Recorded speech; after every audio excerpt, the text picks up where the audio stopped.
네, 전북의 막 걸러낸 이슈를 잘 빚어 전달해 드립니다. 막걸리 시작하겠습니다. 먼저 묵은 이슈는 새로운 관점으로, 또 묻힌 이슈는 새로운 관심으로 이슈픽 정사욱 기자와 함께합니다. 어서 오십시오. 네, 안녕하십니까. 네, 바로 첫 번째 이슈픽 보고 오겠습니다. 어떤 게 첫 번째일까요? 네, 네. 참 그 그림은 라면이 좀 맛없게 표현이 되긴 했는데 우리가 네. 국민들이 아주 애호하는 식품 중에 네. 하나가 라면 아니겠어요? 맞습니다. 근데 우리가 잘 아는 어떤 네. 매운 라면, 네네. 진한 라면, 네네. 라면값이 다 올랐다고요? 아니면 오를 예정입니까? 어떻게 된 겁니까? 네, 맞습니다. 사실 라면 하면 흔히 국민 먹거리라고 하는데 네. 씁쓸한 소식이 될 것 같습니다. 이미 오른 것도 있고요. 앞으로 오를 예정인 것도 예고가 된 그런 라면류도 상당히 많습니다. 대표적으로 그 농심하면 이미 3월 중순에 라면과 스낵류를 포함해서 무려 17종에 대해서 평균 7.2% 인상을 했고요. 그리고 4월부터 예고가 인상이 예고된 것도 있습니다. 네. 바로 우리가 흔히 가뜩이라고 해서 어. 많이 사랑받는 또 라면 있지 않습니까? 네. 오뚜기인데 라면류 16종을 평균 7.5% 4월 1일자로 인상하겠다고 예고한 상황입니다. 바로 고물가 그리고 고환율 탓이라고 인상 요인을 꼽았는데요. 상당수 그 라면 원자재 중에 상당수가 수입품이라고 수입 농산물이라고 합니다. 따라서 원자재가 상승 여파로 어쩔 수 없이 인상이 불가피하다 이런 얘기입니다. 이게 사실 라면 하면 말씀드렸던 것처럼 맛도 있지만 네네. 이제 가격이 저렴하기 때문에 네, 맞습니다. 참 네. 애호하는 그 네네네. 식품 중에 하나인데 네네.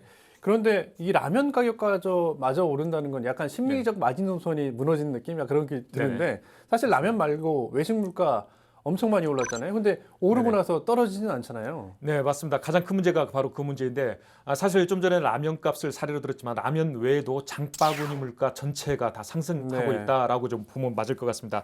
예를 들어서 그 CJ 제일제당 그리고 동원 F&B 같은 경우는 3월부터 만두 그리고 햄류에 대해서 5에서 10% 안팎씩 인상을 했고요. 뚜레쥬르 역시 굉장히 그 제과업체로 유명하지 않습니까? 네. 3월부터 제빵류 110종에 대해서 평균 5% 안팎씩 인상을 한 빵 안 그래도 상황입니다. 비싼데. 예, 그리고 여기 또 농산물 아까 말씀을 드렸는데 이 농산물 중에서도 양배추값 이미 3월 중순부터 크게 올랐는데요. 3월 중순 기준에서 전년 동기 대비 무려 50% 올랐습니다. 그래서 예. 한 포기당 6,000원을 돌파한 상황이고요. 아하. 조금 덧붙이자면 또 굉장히 또 술을 좋아하시는 분들, 맥주 좋아하시는 분들 있을 것 같은데 국내 판매량 1위를 하고 있는 카스 같은 경우는 네. 출고가가 2.9% 인상이 예고됐습니다. 바로 4월 1일자로 인상이 예고된 상황인데 그렇다면 장바구니 물가 아까 네.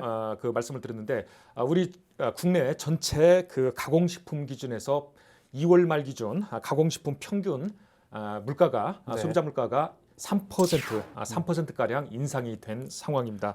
문제는 한 번 오르면 네네네. 장바구니 물가가 맞아요. 떨어지지 않는다라는 게 가장 큰 문제이고 두 번째 그러면 우리 전북 지역 도민들 어떤가 네. 좀 살펴볼 필요가 있는데 우리 전북 지역은 아시다시피 이미 역성장의 늪에 빠져들고 있습니다. 실질 경제 성장률이 우리 전북 같은 경우는 마이너스 0.2%를 기록할 정도로 네.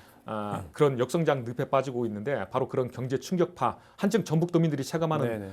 장바구니 물가 상승률은 더 가파를 것으로 이렇게 보여지고 있습니다. 그러니까요. 정석 기자가 소개했던 것 중에 그래도 귀에 쏙 네네. 들어오는 게 맥주값이던데.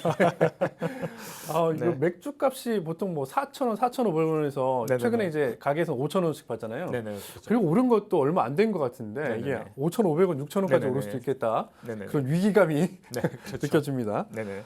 이런 와중에 또 안타까운 소식도 네. 있습니다. 뭐냐면 고물가 속에 네네. 이른바 생계형 범죄가 늘고 있다. 네네. 실태가 좀 어떻습니까? 네, 맞습니다.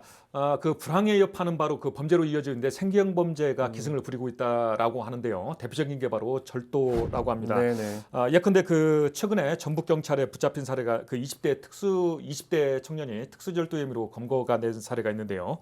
생활비가 떨어져서 전국 그 숙박업소를 돌아다니면서 컴퓨터 30여 대를 훔친 혐의로 붙잡힌 사례가 있고요. 그리고 또 안타까운 그 뉴스가 하나 최근에 또 전해진 게 있지 않습니까?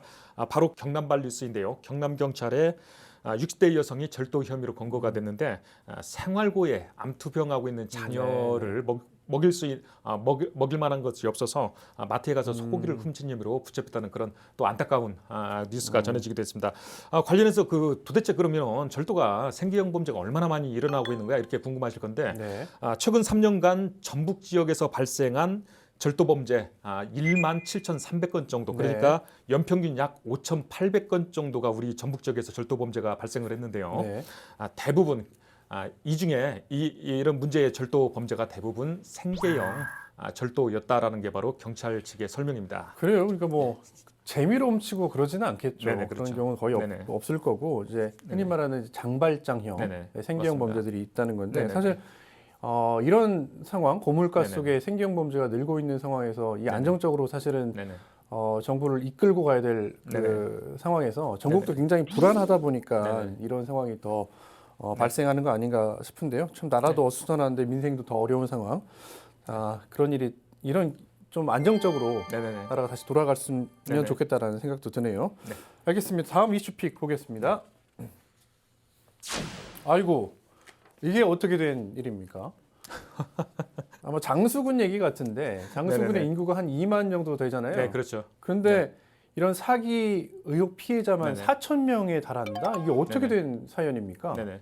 장수하면 굉장히 조용한 도시인데, 준또 산간부지 않습니까? 굉장히 조용한 마을인데 때 아닌 다단계 금융 사기 파문에 술렁이고 있다라는 얘기입니다. 네. 바로 그 작년 9월부터 장수 지역 장수 일대에서 고수익을 보장하겠다라고 투자자 모집이 굉장히 그 활발히 진행됐던 가상자산 플랫폼인 퀀트바인 때문인데요. 퀀트바인 좀 처음 네, 들어보는데. 맞습니다. 네. 관련해서 그 국내 그 주요 코인 거래사들이 3월 5일자로 좀 전에 말씀드렸던 퀀트바인과 관련된 네. 출금에 대해서는 출금 정지를 시킨 상황입니다.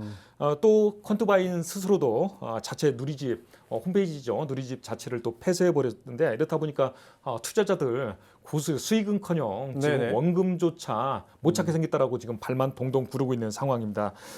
문제는 알고 보니까 신규 투자자들을 모집해 오면 그 기존 투자자들을 그 배당금을 신규 투자자들의 투자금으로 돌려막는 식으로 많이 들어본 방식인데요. 바로 다단계 금융사기 의혹이 지금 불거진 겁니다. 관련해서 그 장수 지역에서 지금 좀 전에 말씀드렸듯이 피해자가 수천 명으로 추정되고 있는 장수 지역에서 피해자라고 하시는 분들이 지금 속출하고 있고요. 문제는 장수뿐만이 아니라 남원 지역에서도 지금 피해자라고 하시는 분들이 나타나고 있는 상황입니다. 관련해서 금융감독원 바로 퀀트바인에 대해서 경찰청에 수사를 의뢰한 상황입니다. 그러니까 이 다단계 금융사기잖아요. 네, 이게 맞습니다. 사실은 네네. 이 장수군 네네네. 같은 소규모 네네네. 지역에서 더 활발하게 벌어지는 네네네. 이유가 네네. 이게 사실은 이런 네네네. 지역 가면 한 달이 건너서 한 네네. 달이 건너면 다 아는 사람이다. 네, 그럴 맞습니다. 정도잖아요. 네네. 그러다 보니까 다단계다 보니까 네네. 소개하고 하다 보니까 네네네. 이게 피해자가 네네네. 뭐 굉장히 기하급수적으로 커진 게 네네네. 아닌가 싶은데 네네. 뭐 공무원, 기초의원, 자영업자, 농민, 뭐 언론인까지 아주 피해자들이 다양하다고 해요. 네네. 그런데 일단 지난 3월 7일에 금융감독원이 네네네. 말씀하셨던 것처럼 소비자 네네. 경보를 발령하고 네네네. 가상 자산 거래 주의를 당부한 만큼 일단은 주의를 해야 되겠고, 자 이런 사기 사건이 워낙 경제가 어렵다 보니까 네네. 자 이런 고수익을 준다고 하면 유혹에 빠지기 쉬운데 우리가 좀 주의해야 될 게 있을 것 같아요. 좀 네네. 주의해야 될 점들을 말씀해 주신다면요. 네, 맞습니다. 금융감독원이 크게 4가지를 주의해라라고 그 설명을 하고 있는데요. 첫 번째가 바로 고수익 보장입니다. 고수익을 보장하는 투자라고 한다면 일단 의심부터 사기 아닌가라고 의심부터 하라는 겁니다. 세상에 공짜는 없잖아요. 세상에 가장 비싼 게 바로 공짜라고 하지 않습니까? 그리고 두 번째, 고수익인데 다단계 방식의 투자라고 한다면 더더욱 조심하라는 거고요. 네. 세 번째가 또 있습니다. 다단계인데 고수익 다단계인데 온라인 기반 투자자 모집이라고 한다면 더더욱 조심하라는 겁니다. 그리고 끝으로 마지막 네 번째가 있습니다. 가상자산 사업자가 바로 신고된 업체인지를 보라는 거고요. 두 번째, 금융사가 또 투자자들을 많이 모집하고 있지 않습니까? 이럴 경우는 그 제도권, 우리가 많이 알려진 사업자 등록은 당연한 거고 제도권에 있는 금융사인지부터 따져보라는 게 바로 금감원의 주의사항입니다. 그래요. 이런 것들만 좀 꼼꼼히 체크하면 피해를 줄일 수 있다는 말씀이시는 건데 근데 중요한 거는 지금 내가 하고 있는 게 이게 투자인지 투기인지 사실은 본인들은 알잖아요. 네, 그렇죠. 그러니까 아까 말씀하셨던 고수익, 그러니까 1억 천금을 노리는 그런 마음은 없는지 그런 것부터 한번 따져볼 필요가 있다 그런 생각이 듭니다. 알겠습니다. 다음 이슈픽 보겠습니다. 아이고 이게 뭐 어떻게 호재입니까 뭡니까? 이게 집 없는 정상학 기자 입장에서는 굉장히 가슴 아픈 얘기 같은데 우리 아파트 가격이 수도권 14개 시도가 가운데 가장 상승률이 높다. 이런 조사 네. 결과 나왔잖아요. 네, 맞습니다. 국토부가 최근에 내놨죠. 바로 올해 1월 1일자 기준에서 전국 공동주택 공시가격을 일제히 네. 공시를 했는데요. 안타깝게도 좀 전에 말씀드린 우리 전북 지역만 유독 그 나홀로 지방 도시에서 나홀로 오름세를 이어가고 있어서 네. 전국적인 또 주목을 받고 있습니다. 바로 이런 건데요. 수도권은 뭐 말할 것도 없이 계속 뭐 서울, 그렇죠. 경기, 인천 다 수도권은 오름세를 제외하고. 이어가고 있고요. 네, 바로 수도권을 제외한 비수도권에서 14개 시도가 있지 않습니까? 이 중에서 네. 딱 두 곳만 인상이 됐어 오름세를 좀 보이고 있는데 우리 바로 전북과 울산입니다. 네. 울산부터 먼저 설명을 드리자면 울산은 1.07% 올랐습니다. 문제는 우리 전북 그럼 얼마나 오른 거야? 바로 울산의 2배가 넘는 2.24%가 올랐습니다. 예. 즉 우리 전북 지역 집값이 비수도권에서 최고 상승률을 기록했다는 겁니다.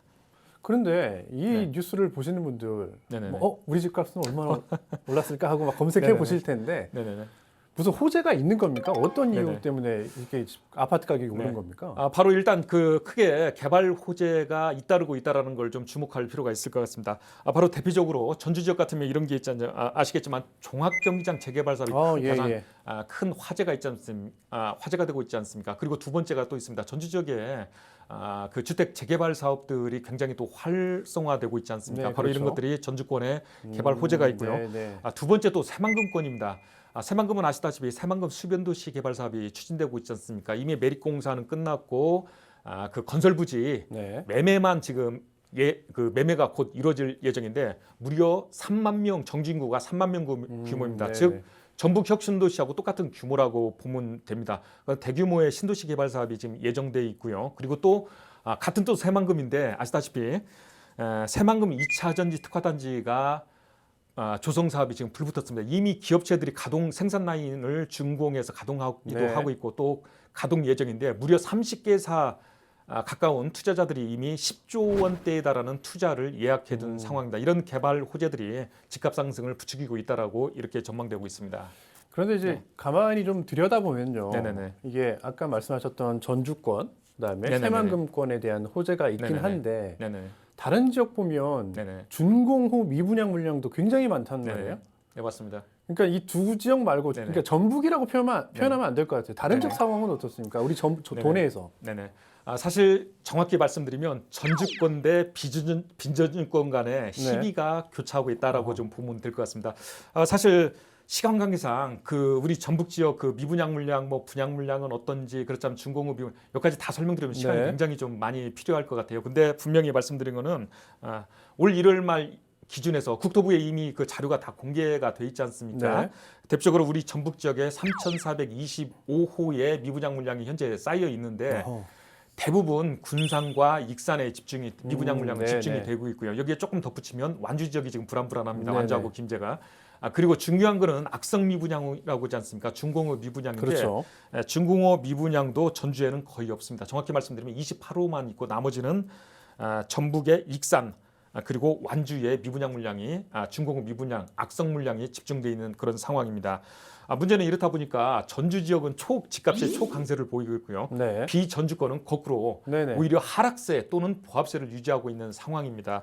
이렇다 보니까 그 좀 전에 말씀드렸듯이 도대체 전주는 왜 집값이 그 집값 강세가 계속 이어지고 있는 거야? 좀 전에 말씀드렸듯이 이미 개발 호재들 전주 지역에 네. 많이 있고 또 하나가 있습니다. 중요한 게 있습니다. 전주는 신축 물량에 대해서 굉장히 규제를 관리를 타이트하게 강력히 네. 규제하고 있다라는 부분이 그러니까 적정 물량을 유지하고 있다라는 그런 지적들이 나오고 있고요. 반대로 또 하나가 있습니다. 투기 수요가 전주 쪽에 굉장히 물리고 있는 거 아니냐 네네. 이런 반대 의견을 보이고 네. 반대 의견도 나오고 있습니다.